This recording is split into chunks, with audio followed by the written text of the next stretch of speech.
All right, guys, this is a very special interview, right? By the time you guys see it, this will be episode 101 or so. But I am recording my 100th interview right now. And there's no one I'd rather record my 100th episode with than Mr. David Pepos. How's it going, sir? Hey, well, thank you for having me, buddy. What an honor to be part of your 100th interview. As somebody who got to start in the comics journalism scene, those are some impressive numbers. I know that not everybody can make it to anywhere near that. So congratulations to you, and thank you for spreading the good word for all things comics. Oh man, thank you. Thank you. Yeah, 100 is not was not in my mind when we started this. Sure. And this show had roots as a whole different thing. It was supposed to just be me rambling about Mhm. different topics. And then Amy from Dynamite reached out some years ago and was like, hey, actually, Nick reached out first. Was like, hey, can you Yeah. interview some of our writers? Amy, schedule it. And so we started off with Sweeney Boo and been rolling ever since. And somehow, we've had several people make return trips. I think this is your third or fourth appearance. Sounds about right. So yeah, and somehow all that adds up to 100 episodes, and I am grateful to each of you for allowing me to help you spread the word about your projects, for being able to help you tell your stories and tell some of the stories behind them. I like to think that when this is all said and done, there will be some kid that discovers this archive of conversations, years from now, maybe even your kid. And it's like, man, dad was Yeah. really cool in 2026. So, hopefully. Yeah. If my you're bringing this up, we're talking about, I have a baby on the way, my first. And so yeah, I'm literally recording this interview in my future daughter's nursery. She's gonna be born next month. So yeah, I guess if you watch this down the line, Sweet Pea, this is Dad speaking. I hope you enjoy this interview as I talk about all things Space Ghost and Speed Racer and the OZ. Um, but yeah, that's wild. I hadn't really thought about that before, but yeah, I guess my kid's gonna have like a whole treasure trove of interviews to listen to one day. It'll be cool for her to learn how you think, at least some ways, get a Yeah, different perspective. Um, Speaking of, right, we're here to talk about a lot of things. I yeah, guess technically, I'm contracted to tell you that Space Ghost, the annual, this will be the second annual for still. Volume Two, is due out in stores on July 15th. And if you're listening to this on release week, you can still pre-order this at your local comic shop by June 22nd. So, and help me out. Will this be the finale? It seems that way, or maybe it's not. So our Space Coast annual, which is up for pre-orders now, it's coming out in July. It's the capstone to Space Ghost Volume 2, but it is not the end by any means. You know, this second season of Space Ghost is kind of an interesting beast. When Dynamite first approached me to write the book, they had offered me a very generous runway. The Joe Rybant, my editor, said, what do you think you could do for a year? And I kind of twisted his arm a little bit and I said, what if we did 12 issues in an annual? Because then I could really build up a nice story involving Space Ghost as this cosmic vigilante and how he meets his sidekicks, Chan and Jace, for the first time, and how we sort of build up to his classic rogues gallery in the Council of Doom. And so it was around like issue 10 that Dynamite and I kind of had the same idea at the same time, which was, what if we didn't have to stop this book? And so I already started kind of seeding breadcrumbs in issue 10 that would kind of turn into volume two. Um, Unlike volume one, which had a very strict runway, volume two kind of was kept growing. Joe first asked me, "What do you think if we did five more issues?" And I already had our big villain in mind of Tempest the Time Master, and I sort of countered to Joe, "Well, I can make five work. I'm a professional. I can make anything work." But we spent 11 issues building up to the Council of Doom, and that's why it kind of hit when they came together, is that we'd spent all this time developing them. 5 issues to build up Tempest is tough, knowing that we would need to do it. Three of those issues would have to be entirely about him. So I countered and I said, If we could do, I believe it was eight, I said we could introduce Jan and Jace's grandfather, Dr. Henry Contra, who we transformed into the villainous antimatter man. And I was like, that way we can kind of keep playing on that theme of Space Ghost and these kids as this found family and sort of the steps forward and the occasional steps back. And so Joe was like, yeah, I think we can make that work.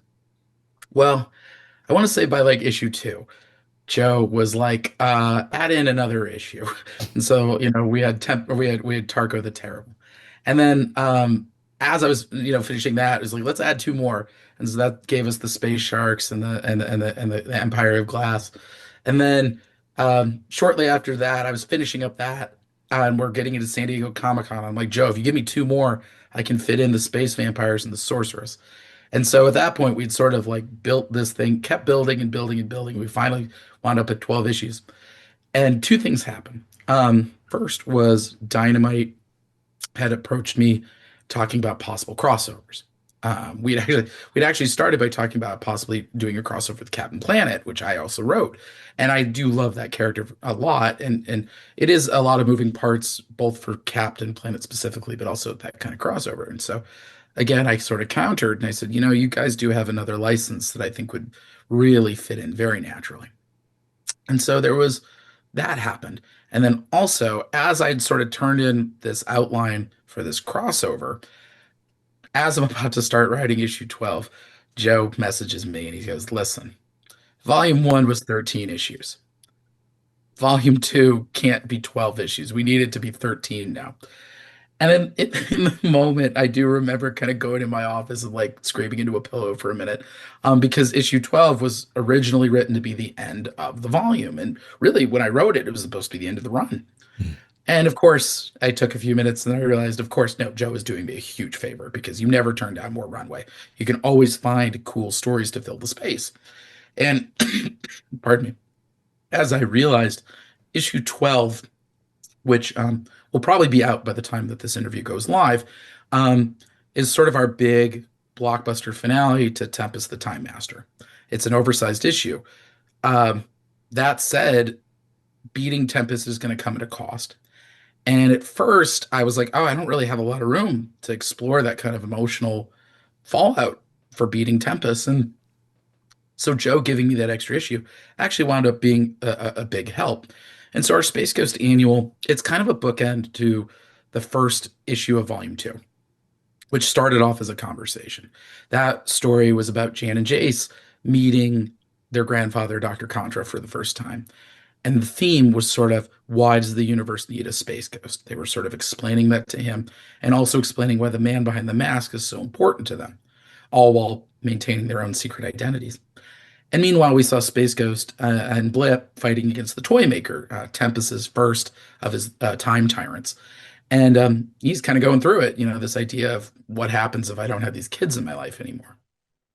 Space Ghost Annual is kind of our answer to that conversation, in that Space Ghost has to have a conversation with a very surprising source where he's sort of figuring out, like, can I do this anymore? He'd been walking the tightrope between being a superhero and a surrogate father all this time, and something's going to really throw that equilibrium out of whack. And so, as Space Ghost is sort of having this long, dark night of the soul, we're going to cut to another adventure of Space Ghost and the twins fighting some of my favorite Space Ghost villains. They are so obscure and off the beaten path. They're stopping a thief named Magnus, who's kind of like the Dr. Octopus, or maybe the Stilt Man of the Space Ghost universe. He's got this suit of armor that's got telescoping arms and legs, and they've got weapons attached to them. And his partner, this mysterious reality warping being known as the Alien. And so Magnus and the Alien, they've been stealing from salvage worlds in the wake of Tempest's rampage. And they have happened to steal a piece of technology that's particularly volatile. And if Space Coast and Company doesn't get it under control fast, it could blow up half the city. Without spoiling too much, Magnus and the Alien, this heist is more than meets the eye. There is something to it that our heroes are not aware of. And when Space Ghost kind of finds out what that is, it's going to make this crisis of faith come to a head. And so it is sort of this conversation of Does the universe still need a space ghost? Can I continue in this role? Do these kids still need me? Can I live this life and keep these kids in it? And what do the kids think about all this? And so it's a really nice emotional bow, kind of to wrap up this sort of second season storyline, but it also tees up what we've got coming next. And I'm really excited. They've mentioned it in the solicits, and they are going to show up towards the end of the annual. But we're expanding Space Coast Universe in a big way. We are bringing in Alex Toth's other iconic sci-fi adventuring team, the Herculoids, into the mix. And so that's going to tee us up for our big September event, Space Ghost and the Herculoids. That's going to kick off a 5-issue event starting in September, where we're going to see Ghost Planet's greatest champions fighting against the defenders of Amzot for the first time. And yeah, it's really fun. Similar to Space Ghost, similar to Speed Racer. I watched every episode of the Herculoids to sort of like wrap my mind around like the mythology and how all these characters work. And I also read all 10 issues of Tom Zinagowski's amazing run on Herculoids as well. And our story fits in within his continuity as well, but also builds on top of it. You know, Watching different episodes of it really kind of made the Herculoids make sense to me. For those who aren't familiar with what the Herculoids are about, imagine if Conan the Barbarian lived in space, married Shanna the She-Devil, had a son who was like teenage Tarzan, and then hung out with a pack of interstellar kaiju to defend their jungle planet against pirates and industrialists looking to pillage their ecosystem. That's the Herculoids in a nutshell. We've got Xandor, the space barbarian, the patriarch of the family, who used to spent his childhood fighting in the arena as a gladiator of kyanite, side by side with his battle beast Tundro, the living tank. And he fought. He was about to die in battle against the Emperor's enslaved protoplasm Kloop before he's rescued by his future wife Tara, who crashes in riding the Star Dragon Zoc and is flanked by the mighty rock ape Igu. She was raised by the village elder Corsac, and as sort of the daughter of this political figure, of course, she's a little bit of a rebel. She's been sort of leading a band of freedom fighters on the side because she believes that Amzad is a free world and everyone on it should be free. And so that's sort of the context that we really kind of breeze through very quickly in the opening pages of this event is establishing this new continuity of how Xandor met his wife and how she really taught him how Amzot is more than just blood and sacrifice and pain, that it's a beautiful, dangerous, strange alien world that's worth fighting for. And that it gives him this new sense of purpose that sort of is made manifest when their son Dorno is born. And so that sort of family, that's Xandor's second chance. And the battle days of when he was a gladiator of Kyanite are well behind him. He's now become sort of the defender of Amzat from threats within and without. He's built this family that fights in the trenches with him every single day. It's given him joy and purpose and meaning. It's a second chance. Well, it was his second chance. When Space Ghost meets Xandor for the first time, something has happened and he has backslid almost entirely. And that's going to be like some of the dramatic friction between these characters when they meet for the first time. It's all rooted in sort of this new mythology that we're kind of building out around the Herculoids and the planet Amazon. And how does it all work? In the original cartoon, the Herculoids had something called energy rocks. They were literal things that they would put in their slingshots. They were explosive rocks. But there was an episode that I watched called The Purple Menace, where it was discovered that enough of these energy rocks could mutate the local flora and fauna. And so I thought, that's an interesting concept. And so I sort of built my understanding of the Herculoids around what I'm calling quasarite, sort of an official name for the energy rocks. And basically, it is responsible for sort of the hypermutations on Amzod. It's something that if a direct exposure to it can give you temporary enhanced strength and speed and durability. Xandor and his Herculoids, due to their own unique physiology, they've been metabolizing it their entire lives, so they are really strong. Mm. But also, this material is a raw conduit of cosmic energy. So it can power ships, and it can power cities, and it can power weapons, and it can power bombs. And that means Amzot's not going to stay hidden forever. And so somebody is going to make a play to try to steal Quasarite, and it is going to go sideways badly. And that is going to send Xandor and his Herculoids in the warpath. So this is a really fun story. I'm about halfway through writing it now.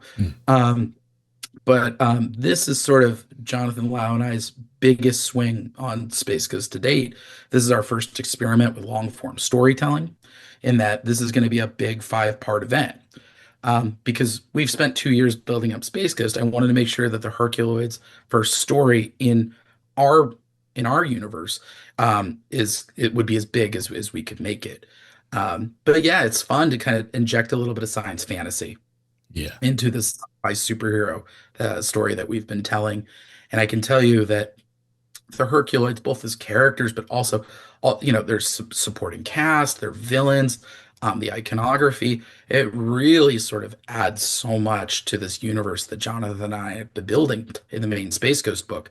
So, yeah, this Space Ghost Herculoids event, that'll be a 5-issue miniseries kicking off in September, and that's going to lead us to year 3 of our Space Ghost run. Man, man. All right. A couple of loops I'm going to have to close in my brain or the interview will go Yeah. awry.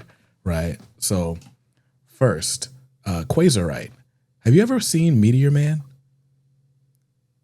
Oh man, was that what they called it, Meteor Man? I saw it as a kid, but I haven't seen it in many years. So, Is that what they call it? yeah, Meteor Man is the Robert Townsend starring. Well, he I directed. saw it in theaters. I know exactly the movie you're talking Okay, about. got you. Yeah. So, Oh yeah, yeah, yeah.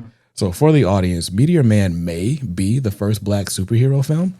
It stars Robert Townsend, aka the dad from Parenthood, who, while after his car gets robbed on the way to a musician gig, he is in a back alley just trying to sort his life out and gets struck by a meteor. This meteor gives him all sorts of superpowers. He can touch a book and for 30 seconds know everything that's inside this book. He can see through clothes and walls and all the things. He's got the flight and super strength. At some point, he can like conjure clouds and make it rain and grow like mutated vegetables. He can do all sorts of nonsense because he touched this meteor. And they never gave it a name. It was just a meteor. It Okay. wasn't Quasarite I or was getting anything. I literally was just Googling that. I was getting super worried. Yeah, the way I think of Quasarite, the way I framed it to Dynamite and Warner Brothers in my pitch, it's kind of like reverse kryptonite. Mm, In that you can use it for things, and yeah, direct exposure to it. It's not so much like you have to ingest it. mm, And so you'll see it in the first issue is that somebody crushes one of a Quasarite crystal and breathes it in, and then suddenly they are juiced up. And so, yeah, it's one of those things. We're going to kind of play around with all the different applications of Quasarite in this. It is going to sort of play a fun and unique role in this story.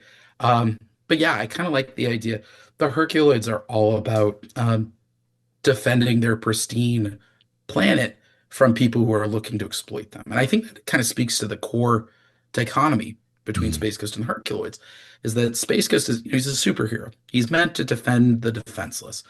And while he operates outside of the strictures of the law, while he's a vigilante who knows that there is corruption in the ranks, I think Space Ghost still, he still follows the spirit of the law. I think he defends the Galactic Federation. He is a defender of the status quo when you boil him down. Xander and the Herculoids are firmly anti-establishment. What has the establishment ever done for them besides try to rob them and try to enslave them? And so I think it's an important difference that the Herculoids' mission is to protect people from enslavement and exploitation. And so, whereas Space Ghost is not, he doesn't kill the Herculoids, that's not maybe their first option. It's not their go-to move, but if a couple eggs break, that's how you make an omelet is sort of their opinion. Um, And so, yeah, it's kind of like interesting to have something like Quasarite that really sort of speaks to everybody wants a piece of Amazon.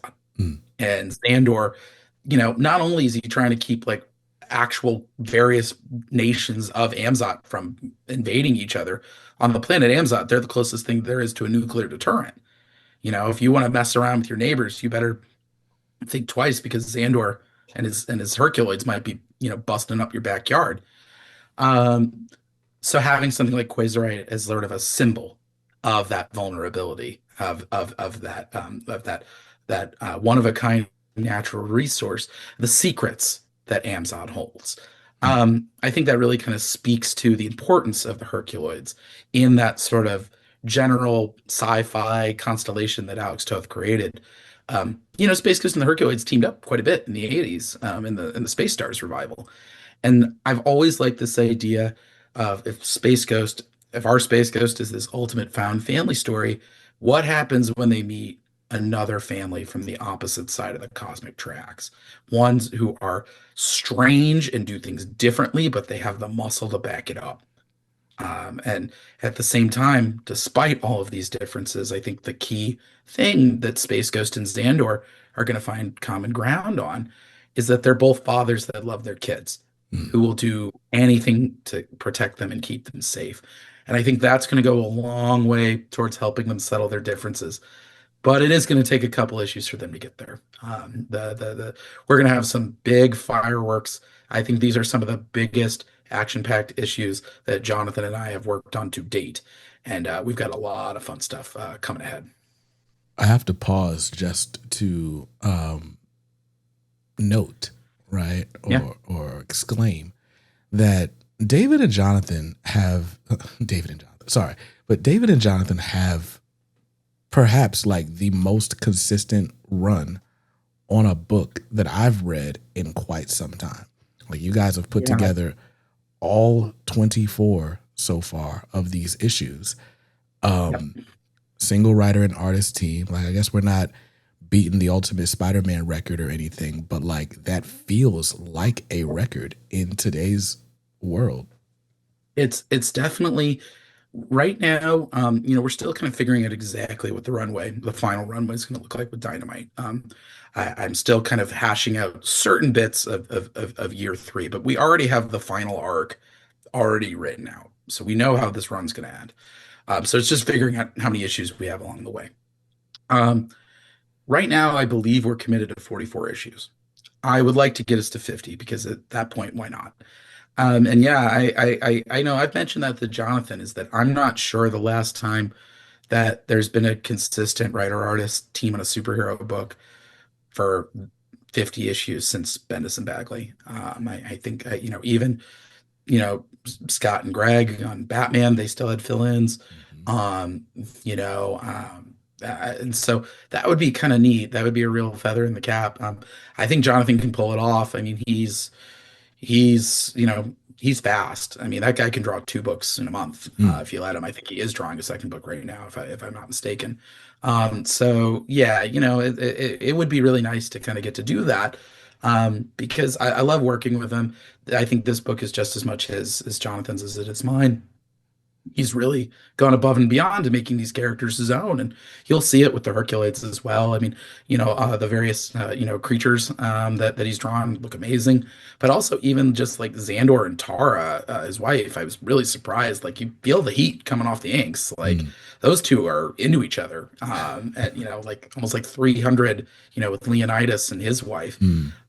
So I was like, yeah, he's amazing. I'll work with him as long as he'll let me. And I'll stay on the book as long as Jonathan wants to. He's that good. Um, but yeah, this book is really it's very special to me, and I think it's because it really reflects some kind of core elements of my life.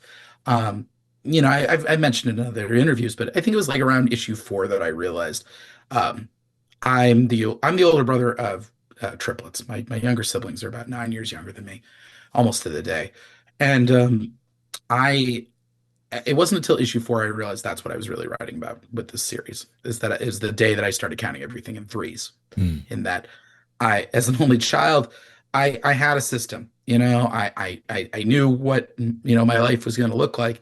And then suddenly I feel like the dinosaur watching the meteor come.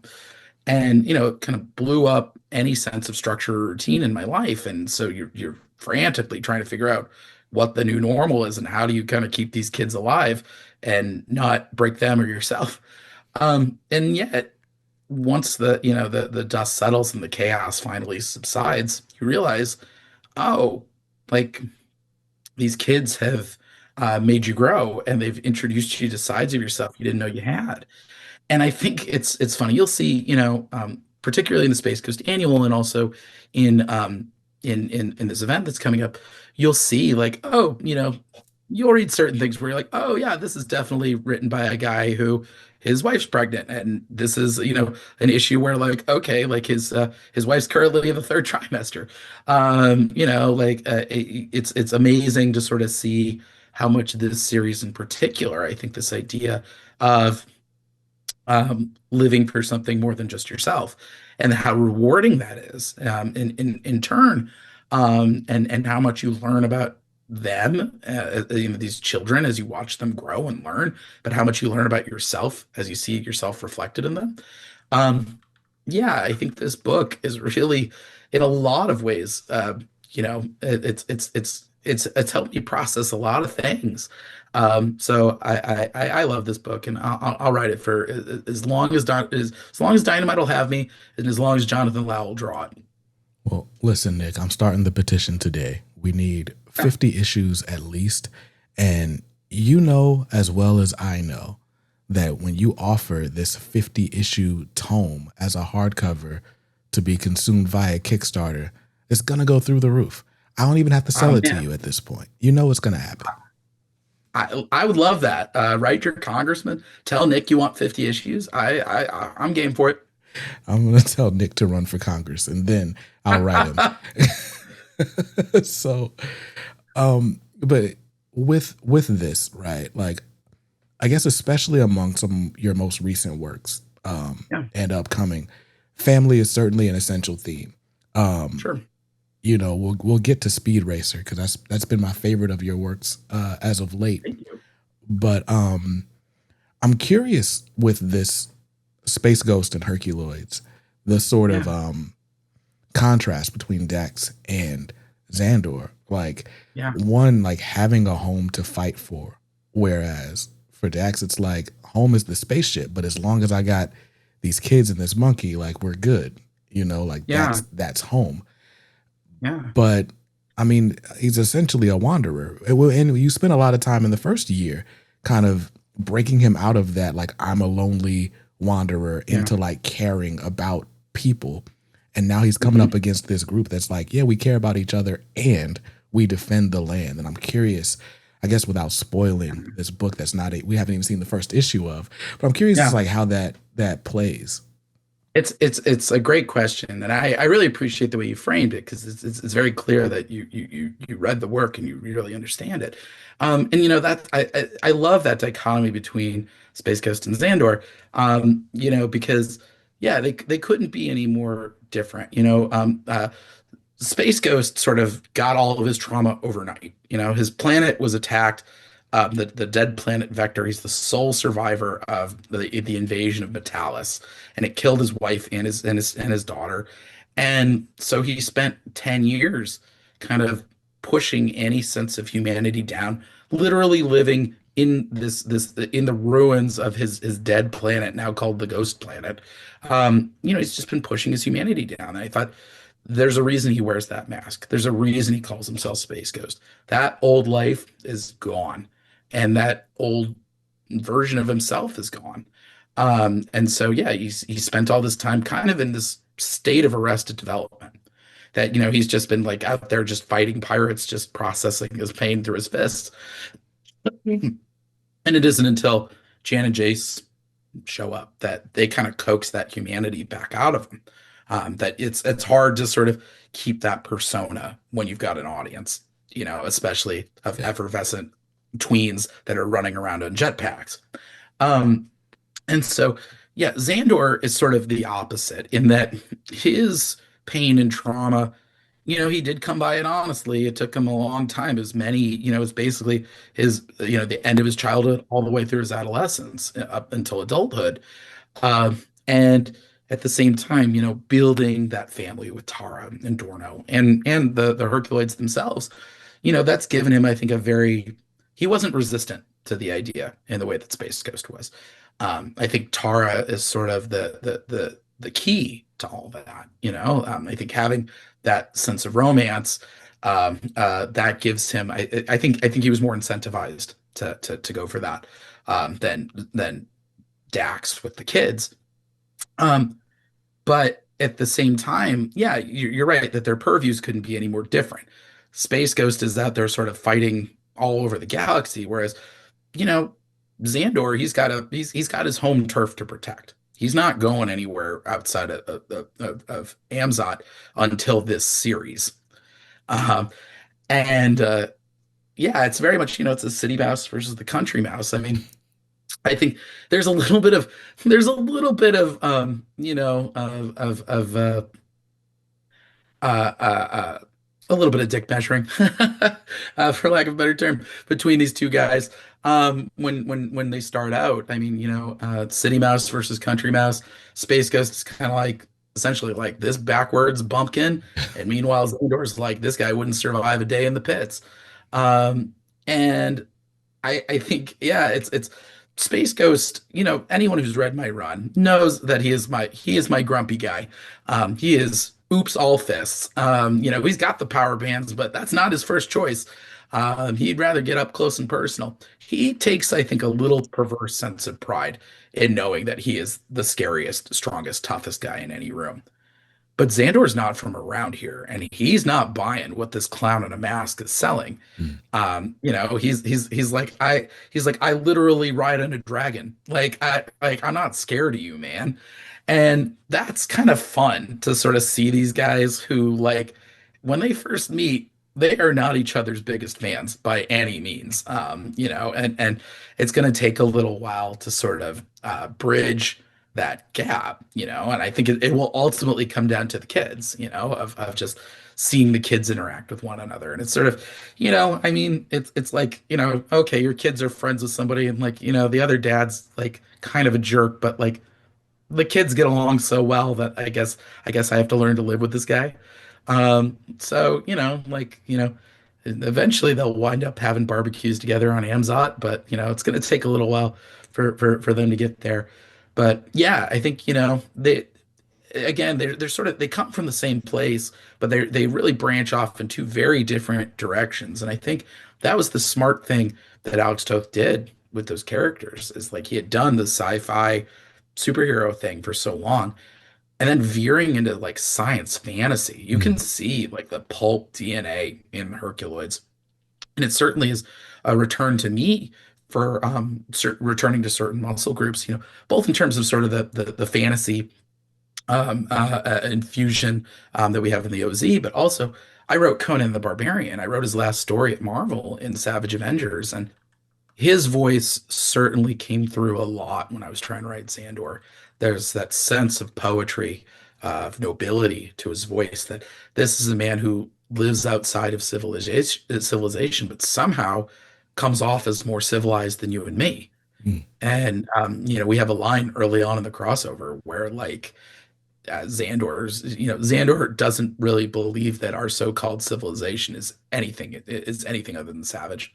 And so, yeah, it's a really fun kind of thing. I mean, they are fun characters, with a lot of cool imagery that we can draw from, and it really kind of just helps kind of push our this universe onto sort of its next bigger phase.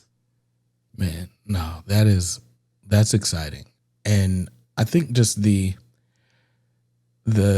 first of all, I in my head, I was picturing Thundar. You were talking about the Herculoids. So I was looking up Yeah. the right, But but they do have certain commonalities. I mean, Thundar was sort of a post-apocalyptic thing, mm, um, whereas the Herculoids are not. But it's really those designs of yeah, the Herculoids themselves that are so. iconic. I mean, you've got Zoc, the Star Dragon, who metabolizes cosmic energy and she can fire beams out of her eyes or her tail. You've got Igu, who's like King Kong meets Ben Grimm. He's my favorite. I love that guy. He's the smartest of the Hercules. He's the sweetest and the funniest. He can use tools because he's a primate, but also you mess with his humans and the gloves are off. And he is like surprisingly agile for being made out of solid rock. And you're going to see what that looks like in an urban environment in our series. You've got Tundra, the living tank, Xandor's battle buddy in the arena. He can fire projectiles out of his serrated horn, and he's also got these armored frills that are bulletproof. And then finally, you've got Gloop, this weird protoplasm that can shapeshift. And I love Gloop because I think it really speaks to the tone of the Hercules. You can without the Gloop, they're these noble barbarians, and there's something really regal and Game of Thrones about them. And then you add in Gloop, and it's like a little bit of Adam's Family like injected in there. Like it's a stark reminder that if something this weird and alien and kind of creepy is considered like the family pet, there's something a little different about these guys, but they are fully committed to it. There's nothing weird about this, even though you and I would be like, that's bizarre, not let that thing touch me. Um, but I also like Gloop. I don't think we're going to get into it in the series, but it's sort of my continuity, the outline that I wrote, which is the day that Tara and Xandor had their son, the day that Dorna was born. Gloop saw it, and somewhere in that weird alien brain of his understood exactly what was happening and split off into a smaller clone, Gleep, that basically has become Dorno's like loyal dog. And I think that kind of speaks to that story, whether or not we get it on the page or not, speaks to I think the core essence of the Herculoids is they are weird. They are from very different walks of life. And yet there's that sense of family, that sense of loyalty, that sense of love between all of them that transcends, even just speech and species. I have to imagine that Alex Toth was an animal lover. Like, I mean, my puppy Ruby has literally been sleeping next to me during every interview I've done this week. She's doing it right now. I go to the mat for my pets, and I think there's got to be something to that.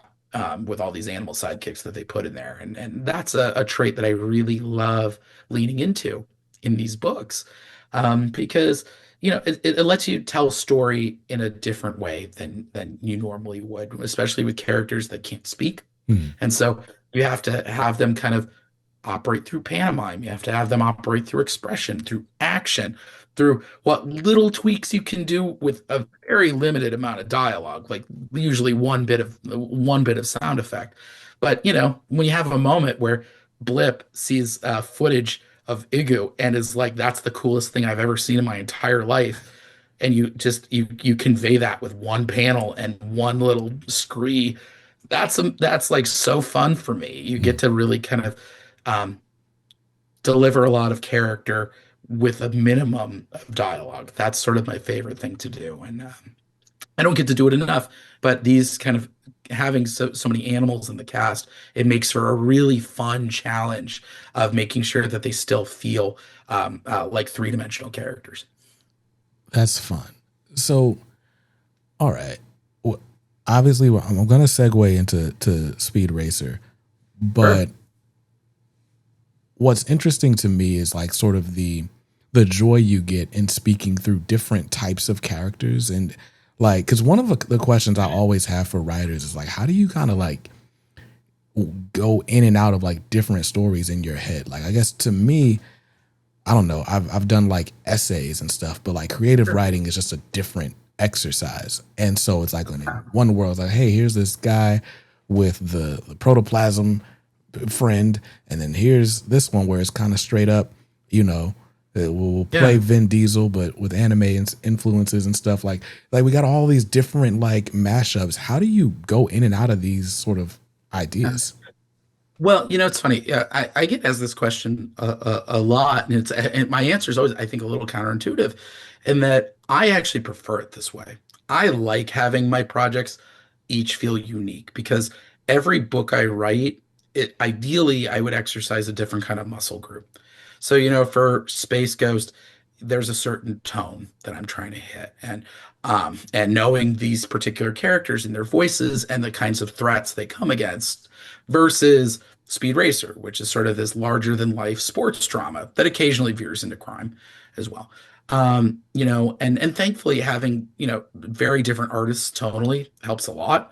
Because that does a lot of heavy lifting in terms of further establishing different tones. But I can tell you, like, one of the harder stretches in my career was when I wrote Moon Knight, City of the Dead, Punisher, and The Devil That Wears My Face concurrently. And that was really tricky because those three books all operated in a very similar headspace, of sort of a gritty street level character dealing with, whatever threats, and most of them didn't have any sort of powers whatsoever. And so you have to, that becomes very difficult because then it's like, how do I not just repeat myself? Mm. How do I make each of these books feel a little different?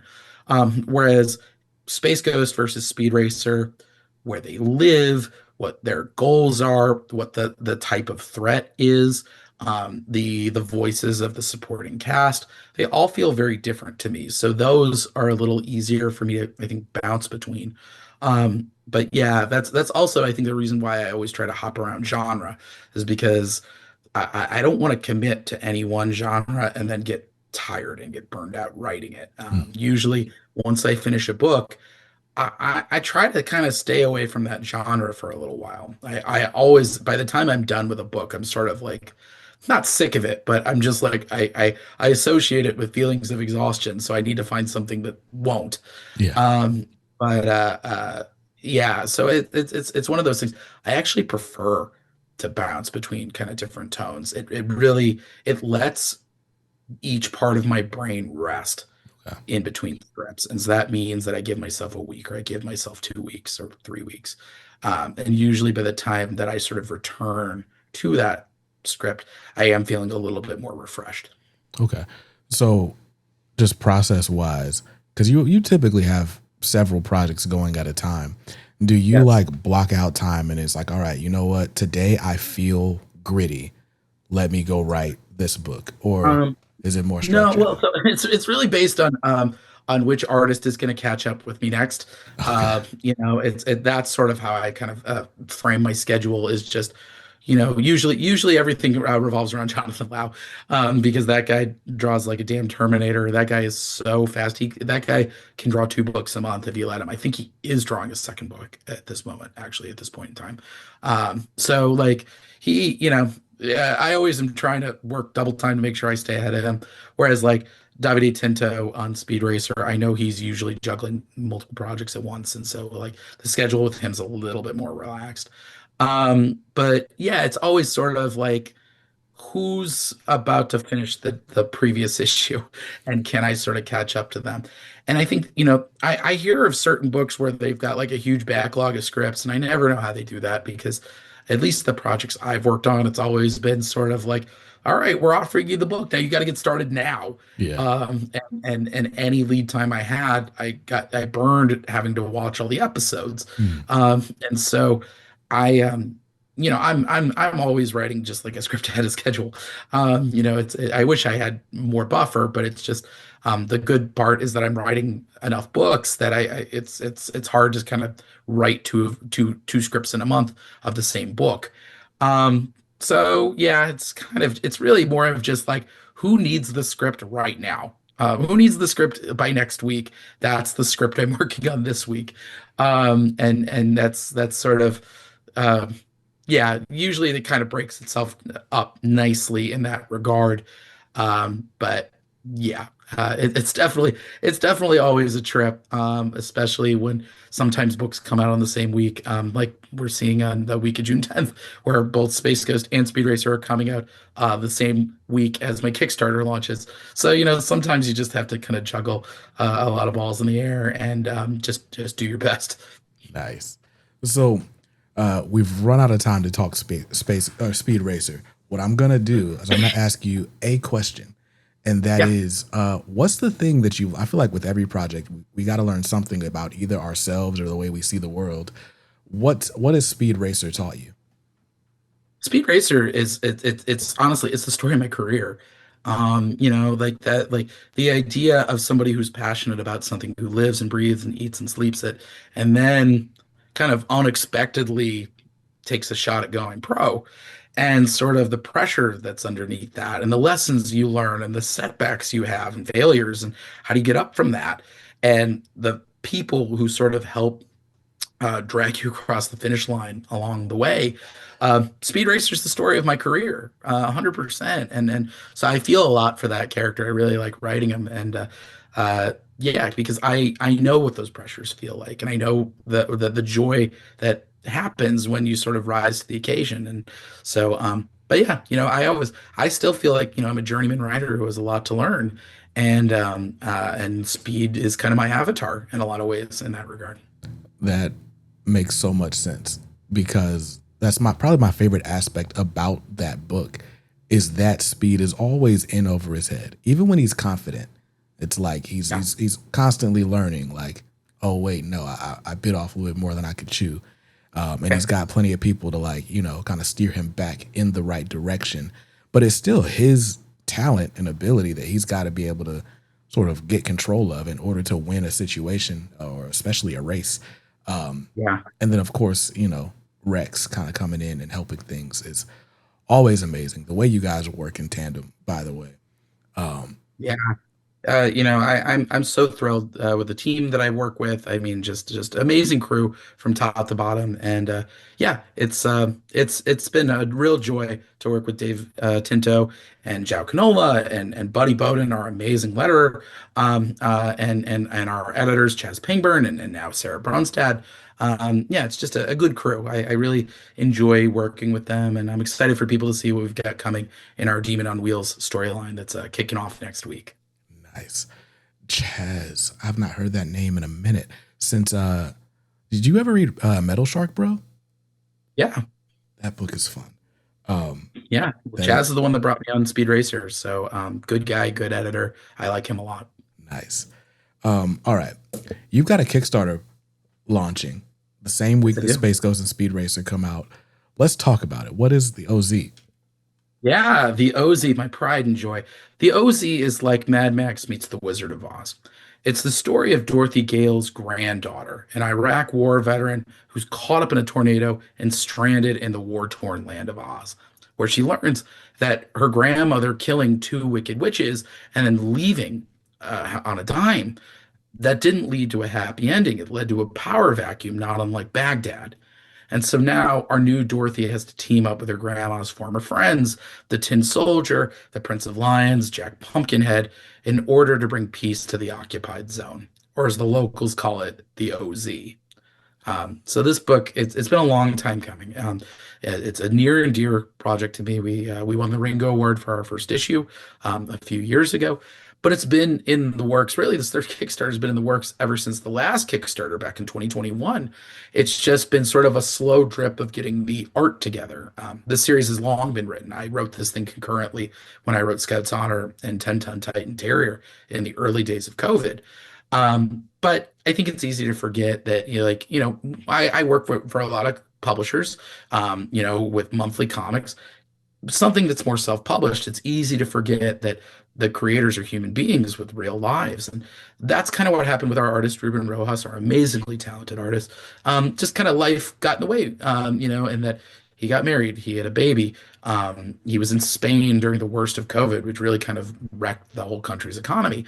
On top of, I believe there was something with either his parents or maybe his spouse's parents, I'm trying to remember, all while holding down a day job and trying to raise a child. And so our second Kickstarter, we fulfilled a little bit later than I wanted to. We basically, we underestimated how long Ruben needed to finish the book, and our printer got hit by a hurricane.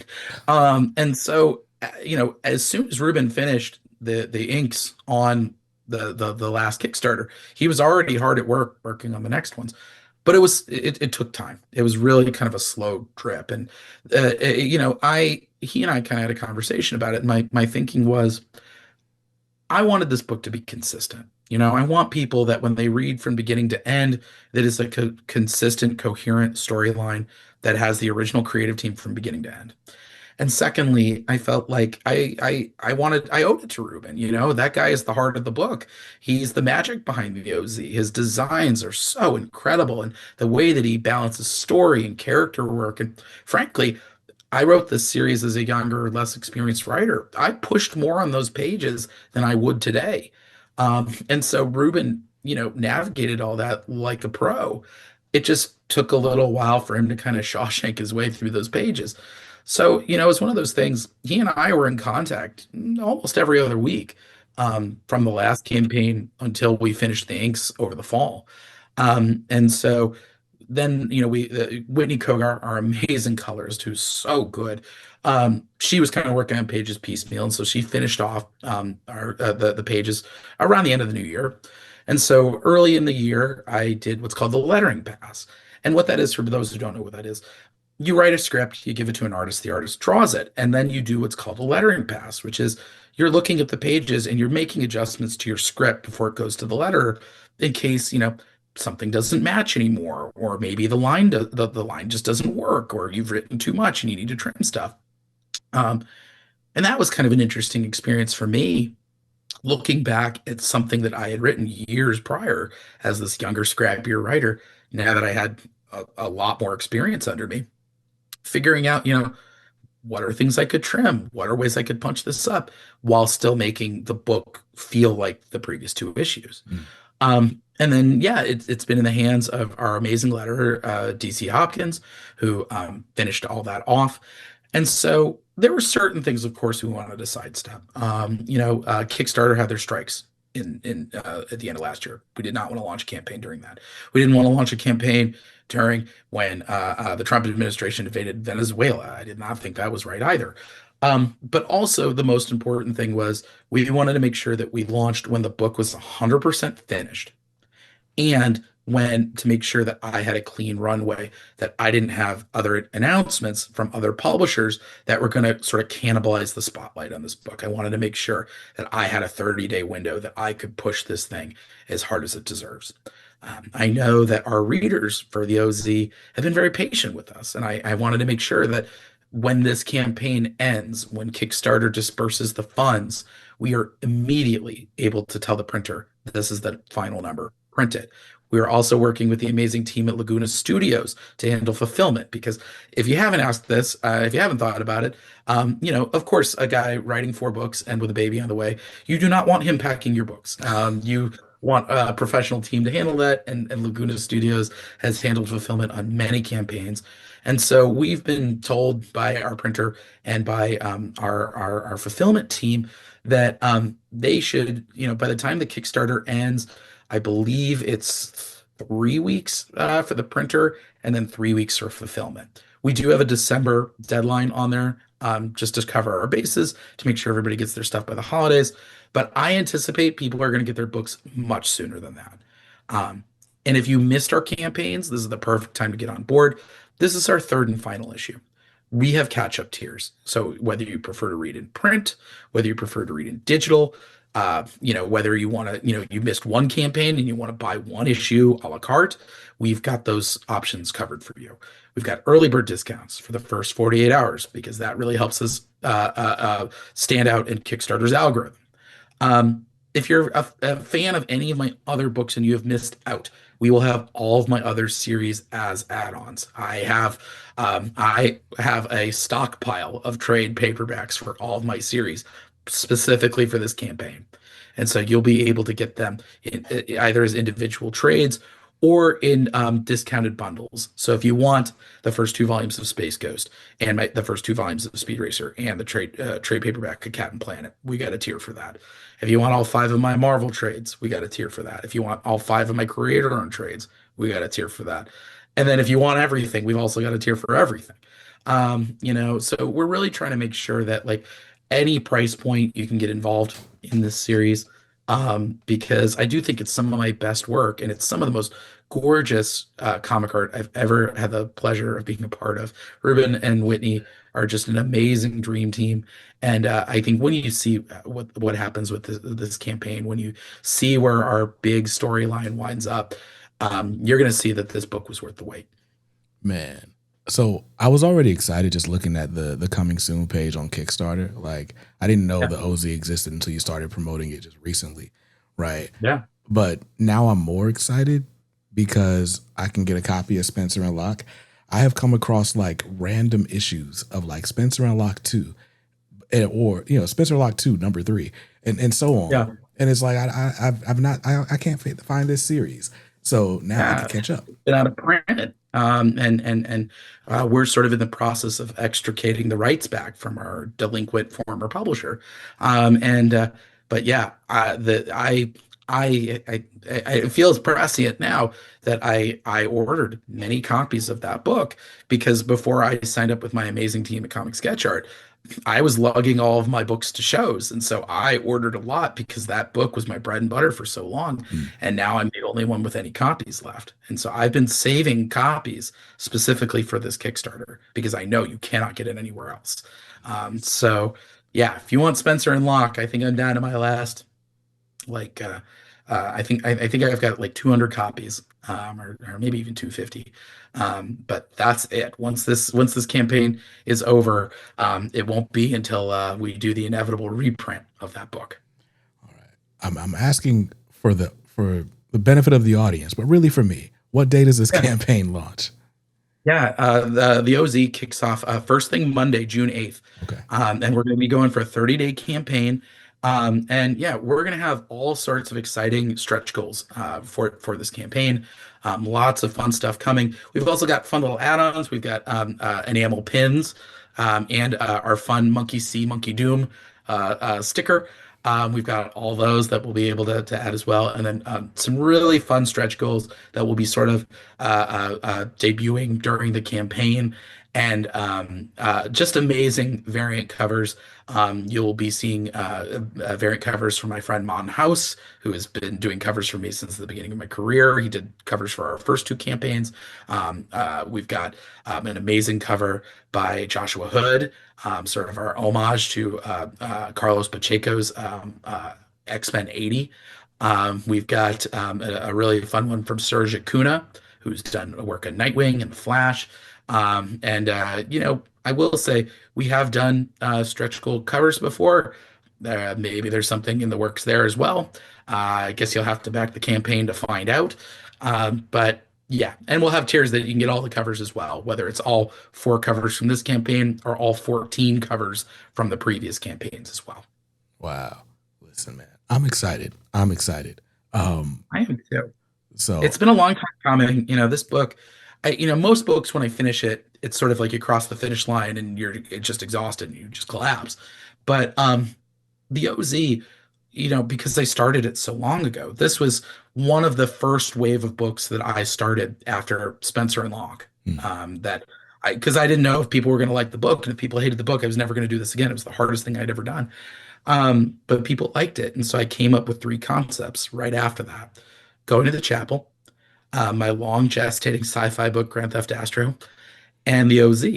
And so I started writing this, I think it was in 2018 or 2019. We had developed it for a publisher and we made it to the 1 yard line. And the publisher, there was another fantasy series that wound up kind of knocking us out. But the editor, he did me such a solid, I'll never forget it. He said, "Listen, I'm really sorry this didn't work, but don't give up on this book." Um, and so the next week I found Ruben Rojas. And I think this book, the OZ, more than any other of my books, has been a leap of faith. You know, we self-published this thing. I believed in it so much. And we won the Ringo Award. And, full disclosure, like, you know, this Kickstarter paid for my daughter's IVF. She wouldn't exist without this Kickstarters. We wouldn't have our puppy Ruby without that. This book really kind of was an eye opener for me. It was so empowering as a creator because now I don't have to wait for somebody else's permission to tell a story anymore. I can build a team. We can deliver something that we all believe in, and then we can sell it directly to readers and they will come. And that is something that's just It means the world to me. It means the world to my family. This book has changed my career and it's changed my life. And so that's why I've been eager to get this book out. More eager than anybody, believe me. And I'm so thrilled that we are finally about to bring our action-packed conclusion to the world. I couldn't be prouder of this book, and I really do think that Ruben and Whitney and Dave Hopkins, I think they really stuck the landing on it. Man, I couldn't be more excited for you. I'm excited for this journey that you're about to go on. Fatherhood is fun, like girl dads unite. I can't wait. It's amazing. Having gone through, and at risk of be oversharing, right? But having gone through like Yeah. fertility challenges and all the things, my first two kids are 10 years apart because Mhm. of those types of challenges. And Yeah. so it's like to see other people get that joy and like just really get to relish it and have Yeah. fun with it, right? Like it's a lifelong commitment, of course, but it's like the most Sure. rewarding thing ever. I'm so excited that you get to experience it. I appreciate it. I prayed to the universe I'd get my own Jan and Jace, and I think it might happen. So the joys of IVF, you know the genders of everything going in, and I promised my wife and I are not the crazy types that are picking embryos based on gender. We strictly told the doctors, please pick whatever's the healthiest. But it is kind of weird to know that what we knew what gender the kid was going to be starting out. Or I should say what is assigned at birth. It is a social construct. But knowing that the next three embryos are all designated male, it's kind of nice knowing sort of what the future seems to be looking like, but still leaving so much room for mystery and interpretation along the way. So yes, so you won't be seeing me at San Diego Comic Con this year. I will be hosting my own convention at my local hospital delivery room. But yes, I'm very excited for all of this, the books, the baby. I'm excited to see all of our Yellowbird Road Warriors coming back to the Kickstarter for the OZ, and I'm excited to see everybody. I should be back at New York Comic Con in October, so I'll be able to share all sorts of fun stories then. Nice. Well, I will leave links to the campaign for the OZ in the description Thanks. down below and in the show notes for the audio listeners.